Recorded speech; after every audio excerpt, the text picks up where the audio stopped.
अस्सलाम वालेकुम। मेरा नाम शगुफ्ता है। 4 मेरे बच्चे ने खावन मेरा नशेई गई छड़ के टोर गया तो मैं बंदियां दा काम करके रोटी छोटी बच्चों पालनी पई। मेरा ना कोई बहन है ना कोई भरा है। मेरा बच्चा वड्डा मजदूर है, मेरा कोई नहीं कमाने कटने वाला। मैं बंदियां दा काम करके गया ना रोटी पानी देनी हाँ, होर आसरा भी कोई नहीं मेरे कोल।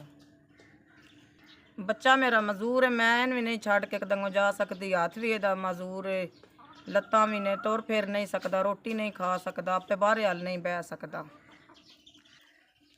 मेरा बच्चा जड़ा ना मजदूर है सुबाई दे, असीं आप बहुत परेशान हाँ।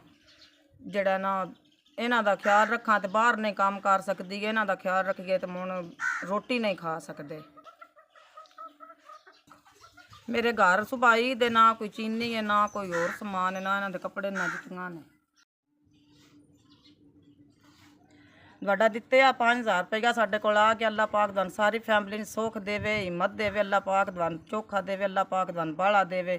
5000 रुपया तुहाडा दिते आ साडे कोल आ गया। अल्लाह पाक तुहानू सुख देवे ते अल्लाह पाक तुहानू बच्चों की जिंदगी करे। मेरे वीरा मेरे 4 बच्चे आन। बच्चा बिल्कुल मजदूर है, वड्डा बच्चा कमाने वाला को नहीं, आपे ही कमानियां ना आपे ही खवानियां, रोटी शोटी भी खाने तो मजदूर है। मेरे वीर हो तुसीं, अल्लाह पाक तुहानू तंदरुस्ती देवे, अल्लाह पाक तुहानू सुख देवे। बंदा नशेई गई छड़ के टुर गया। मेरे वीरां साडी ईद कराई गई, अल्लाह पाक तुहानू तंदरुस्ती देवे। कुछ राशन लियावां दे, कुछ बच्चों दे कोई कपड़े लै आवां दे, अल्लाह पाक तुहानू सुख देवे, अल्लाह पाक तुहाडी जिंदगी करे। मैं फिर तुहाडा शुक्रिया अदा करनी हाँ, जेड़ा तुसां ईदी दा 5000 रुपया गल्लिया। मैं तुहाडा मुण शुक्रिया अदा करनी हाँ।